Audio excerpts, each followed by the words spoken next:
Welcome to Ahavas Yisrael Daily. We're still on chapter 10. We're continuing.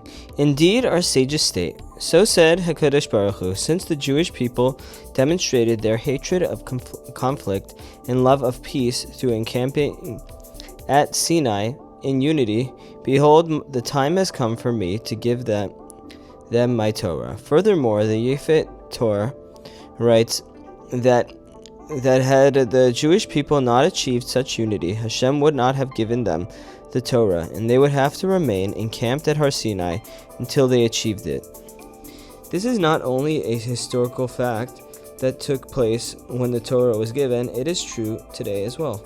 In order for one to merit the understanding and knowledge of Torah, he must be at peace with others. The Chida writes an extraordinary Chiddush. One of the things that we are supposed to remember every day is the event of Har Sinai.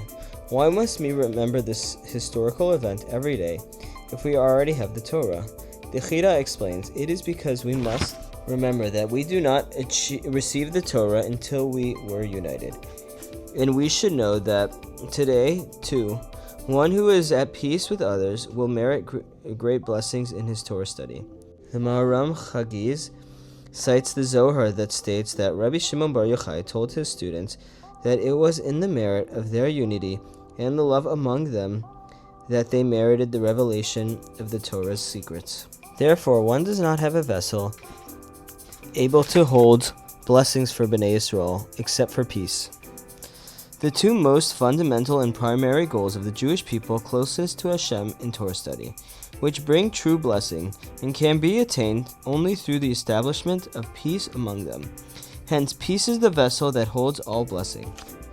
Chag Sameach, and I hope everybody has an amazing Pesach and an amazing Seder tonight, and we'll continue next week. Thank you.